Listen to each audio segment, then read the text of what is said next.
It's election eve, and all through the country, politicians are stirring. Nearly 80 million Americans have already cast their ballots. Today, the candidates head into their final sprint on the campaign trail. Yesterday, Vice President Harris spent the day shoring up the blue wall state of Michigan. Former President Trump hit 3 swing states in the East. Dale Hurd reports. With Election Day in less than 24 hours, both candidates made their final pitches to voters over the weekend. Vice President Harris rallied in Michigan Sunday, visiting a black church. I see a nation determined to turn the page on hatred and division and chart a new way forward. In a visit with Arab American leaders, she said she'll support the creation of a Palestinian state in the Middle East. We need to end the war, and we need to get the hostages out. And as President of the United States, I will do everything in my power to achieve that end and a two-state solution. Former President Trump visited the battleground states of Pennsylvania, North Carolina, and Georgia Sunday, pledging to tackle the economy and inflation. It's going to be so good. It's going to be so much fun. It'll be nasty a little bit at times, and maybe at the beginning in particular. And Trump warned about a Harris administration. If she wins, you will live the rest of your life as second-class citizens in your own country. Polling shows a race too close to call. New York Times Siena College polling shows the candidates tied or Harris leading in every swing state except Arizona. NBC gave Trump 2 minutes of free campaign ads Sunday during NASCAR and NFL coverage after a 90-second appearance by Harris on Saturday Night Live prompted a federal communications commissioner to say it broke the FCC's equal time rule. More than 78 million Americans have already cast their ballots. Trump continues to raise the issue of fairness. The ones that should be locked up are the ones that cheat on these horrible elections. Harris says Trump is trying to make people think their vote doesn't matter. It is meant to distract from the fact that we have and support free and fair elections in our country. We did in 2020. He lost. State and federal officials insist elections have only gotten more secure. And the FBI has issued a warning about 2 more false videos circulating online related to election security. One purporting to show Haitian migrants on their way to vote, and one showing a man destroying ballots in battleground Pennsylvania. The FBI reports they're Russian fakes. And with fears of post-election violence, large security fences have begun going up in Washington, D.C. Dale Hurd, CBN News. Well, the CBN News team will have live election night coverage on the CBN News channel on YouTube and also on CBN Family, so you can watch our election coverage on an app or on YouTube. Right now, Chief Political Analyst David Brody is joining us for a look ahead. So, David, give us a preview. What states are you watching on Election Day? Yeah, and Gordon, we're getting all the tools here on Election night. As a matter of fact, one of them's behind me. So let's go to the board, as they say. And I'm looking at a few different things. First of all, let's go to Michigan. This is going to be important. Michigan, if we click on Michigan, you can see I'll just be all night long just clicking on counties and states and all that. Look into Michigan, and we'll go right to Detroit. In that Detroit area, specifically Wayne County, we're looking at the black vote in Wayne County right there. Kamala Harris needs to do very well. She needs to do better than Joe Biden did there. So we're going to watch that. That's going to be one of obviously many urban areas around the country. When we go back to the national map and we just come over here, here's my little clicky thing, and I call it the clicky thing. I guess that's the official term now. And we go to Pennsylvania and we click on Pennsylvania, and this is obviously Philadelphia.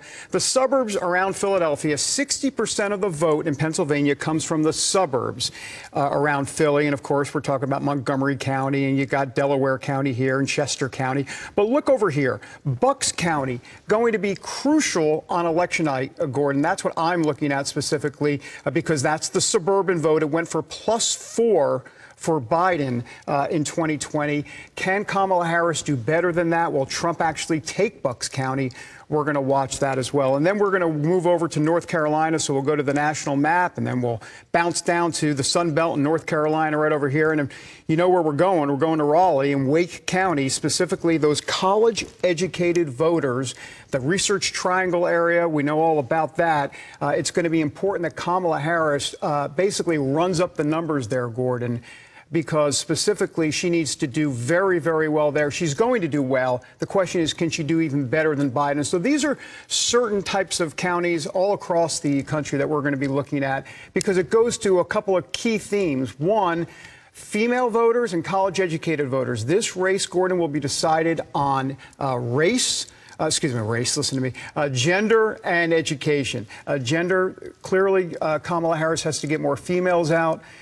And on education, Donald Trump is hoping to get more non-college educated voters out, and Kamala Harris needs those college educated voters. Well, let's talk about the gender gap, because I'm reading that even Iowa may be in play, what is traditionally a strong Republican state. That it could actually go to Harris. Are you seeing that kind of trend in this gender gap? We don't know, and that's the truth of the matter. And I think the key here tonight, or the key on Tuesday night and into Wednesday morning, what will the electorate look like? Some of these polls that we've been seeing are leaning a little bit more to the left based on 2020 voter turnout models. If that voter turnout model shifts, kind of like like a path of a hurricane. If it shifts at the last moment, then we have a whole different ball game, and those polls are off. So we don't know. This Iowa poll is very interesting. There's 6 electoral votes specifically there in Iowa. If Kamala Harris can win Iowa, well, you know what? Then hold on. Let me get out my calculator, because everything changes at that point. It'll be a much different scenario, Gordon. Well, what's the path for victory for the candidates? Well, let's take a look at that. It's very simple for Kamala Harris. Look, she has to win the 3 Rust Belt states, the blue wall that we keep hearing about. There it is. Look, she's so happy, because if she does win Wisconsin, Michigan, and Pennsylvania, she'll be very happy. That will literally get her to 270. In other words, if she wins those 3 states and loses all those other battleground states, it won't matter. Those are the 3 she needs. It gets her to 270 specifically. And then Donald Trump's path is a little bit more flexible. He can lose a couple of those blue wall states. For example, in this scenario, we gave him Michigan. Let's say he wins Michigan. Then look down to the Sun Belt. He only needs to win 3 of those 4 states. And once again, to be clear, we're putting those 3 in red. It could be a combination of any one of those 3. But the point is that he doesn't need to win all 3 blue wall states. So he's got a little bit more flexibility. He's doing better in the Sun Belt. And that's basically his path to 270. Well, how are evangelicals going to vote this election? I'm listening to Harris yesterday, and she's preaching from a pulpit, and both candidates are making appeals to faith voters. So how are evangelicals going to vote? Well, the Trump campaign is very confident that evangelicals are going to show up in spades. And I've been talking to a couple of sources on the ground that work in evangelical organizations, kind of a get out the vote operation. They have seen evangelical turnout, at least in early voting, through the roof, especially in Georgia, where you're seeing, specifically in Georgia, one of those key battleground states, evangelicals voting this time around that did not vote in 2020. That is huge. So we'll see how it plays out on election night. But look, Gordon, in 2016, Donald Trump won 80% of the evangelical vote. In 2020, he won 76%. It was down a little bit.